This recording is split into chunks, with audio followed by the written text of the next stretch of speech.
teman-teman semua, Assalamualaikum warahmatullahi wabarakatuh. Perkenalkan, nama saya Nur Apriani dari kelas B di Prodi Manajemen dengan NPM 101200160. Jadi pada kesempatan kali ini saya akan mempresentasikan materi pertemuan pertama di mata kuliah Manajemen Sumber Daya Manusia dengan dosen pengampu Bapak Agus Alamsyah SHMR. Video ini saya buat guna memenuhi tugas evaluasi akhir semester saya. Oke, baik teman-teman, di pertemuan pertama ini kita akan membahas mengenai konsep perencanaan tenaga kerja, yang dimana di dalam konsep perencanaan tenaga kerja tersebut meliputi beberapa hal, yaitu ada latar belakang, hakikat dan makna, tujuan, fungsi, faktor, dan makna perencanaan tenaga kerja. Oke teman-teman, kita akan membahas yang pertama, yaitu latar belakang perencanaan tenaga kerja. Perencanaan tenaga kerja merupakan faktor utama yang menentukan hidup atau matinya sebuah organisasi, baik itu dalam organisasi bisnis maupun organisasi di bidang sosial. Oleh karena itu, jika sebuah organisasi atau perusahaan mengharapkan terus eksis dan berkembang, mengalami kemajuan dan memperbaiki secara berkelanjutan atau continuous improvement, harus memiliki kepedulian yang tinggi terhadap kebutuhan sumber daya manusia melalui sebuah perencanaan yang komprehensif dan sistematis serta dinamis. Hakikat perencanaan sumber daya manusia itu merupakan sebuah penjamin tentang sistem pemenuhan kebutuhan sumber daya manusia agar ada kepastian berlangsungnya sebuah organisasi atau perusahaan dalam berbagai situasi dan kondisi yang berubah secara cepat. Oke, selanjutnya kita membahas mengenai makna perencanaan sumber daya manusia. Makna perencanaan sumber daya manusia ini ada pendapat dari beberapa ahli. Salah satunya yaitu saya akan membahas dari Erwin Mondi, yang beliau mengatakan bahwasannya makna perencanaan sumber daya manusia adalah proses sistematis untuk mencocokkan antara pasokan karyawan internal dan eksternal dengan lowongan pekerjaan yang diperkirakan muncul dalam organisasi sepanjang periode waktu tertentu. Kemudian di dalam perencanaan sumber daya manusia ini ada juga faktor-faktor yang mempengaruhinya, yaitu diantaranya ada faktor internal dan faktor eksternal. Faktor internal yaitu faktor yang ada di ruang lingkup organisasi tersebut atau perusahaan itu sendiri.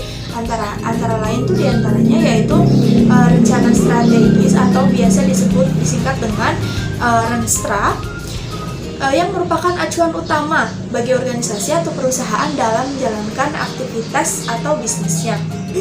Kemudian di dalam rencana strategis itu juga ada kebijakan baru perusahaan, ada pendanaan juga sangat berpengaruh, rencana produksi, produk baru, dan lain sebagainya. Selanjutnya kita membahas yang kedua, yaitu faktor eksternalnya. Sebelum kita membahas apa saja faktor eksternalnya, kita harus tahu faktor eksternal itu apa. Faktor eksternal itu adalah faktor yang ada di luar yang disebabkan atau ada di luar lingkungan organisasi atau perusahaan tersebut, yaitu diantaranya ada kebijakan pemerintah, sosial budaya yang tentu sangat mempengaruhi, kemudian dari segi geografisnya, teknologisnya, kebijakan luar negeri, lembaga pendidikan atau diklat, dan juga pesaing, juga ada secara demografi atau dinamika kependudukan. Teman-teman, setiap sesuatu atau suatu hal yang kita lakukan tentu memiliki tujuan atau dengan apa sih kenapa kita harus melakukan ini. Nah, itu adalah kita akan membahas mengenai tujuan perencanaan sumber daya manusia, yang dimana kita akan membahas secara umumnya aja ya.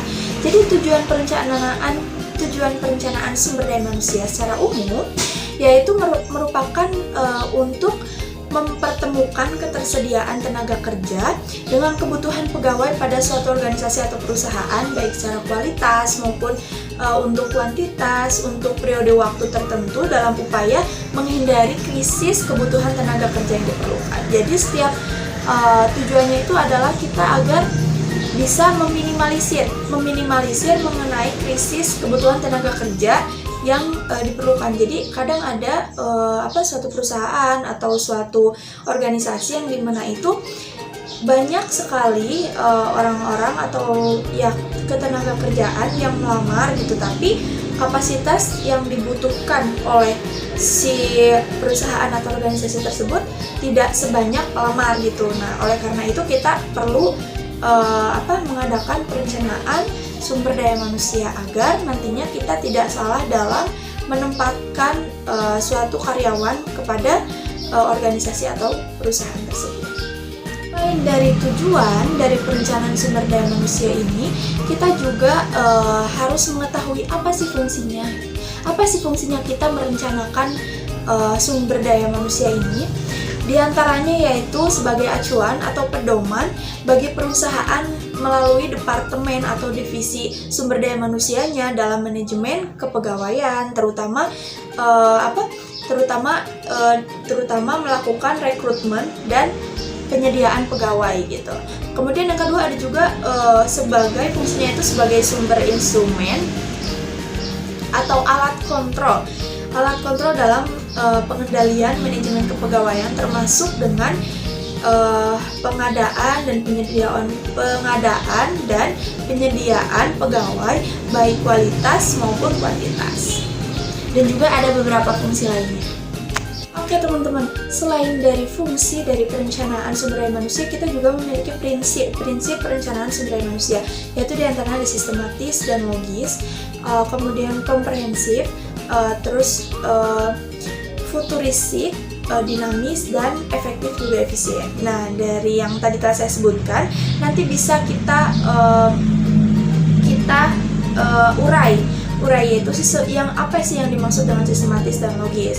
Sistematis dan logis yaitu mengikuti langkah dan tata aturan yang lazim dipakai. Kemudian komprehensif itu yaitu harus mencakup beberapa hal atau berbagai hal yang berkaitan agar cakupannya luas dan menyeluruh. Kemudian futuristik itu yaitu untuk antisipasi masa depan dengan mempertimbangkan masa lalu atau masa kini. Jadi itu futuristik itu adalah sebagai alat pertimbangan gitu. Kemudian dinamis, kenapa harus dinamis? Dinamis itu apa sih? Dinamis itu yaitu perencanaan sumber daya manusia harus memiliki kelenturan yang tinggi agar mudah beradaptasi dalam penyesuaian dengan perubahan dan tuntutan sebuah perusahaan. Kemudian yang terakhir ada efektif dan efisien. Kenapa prinsip perencanaan sumber daya manusia itu harus efektif dan efisien, yaitu sesuai dengan prinsip ekonomi dan perencanaan sumber daya manusia harus efektif dan efisien atau harus dapat mencapai sasaran dengan tujuan dalam mendukung perusahaan untuk menjamin ketersediaan pegawai dengan memanfaatkan biaya seminimal mungkin atau meminimalisir biaya yang dikeluarkan tapi meskipun dengan meminimalisir biaya tersebut, kita harus semaksimal mungkin juga dapat profesional.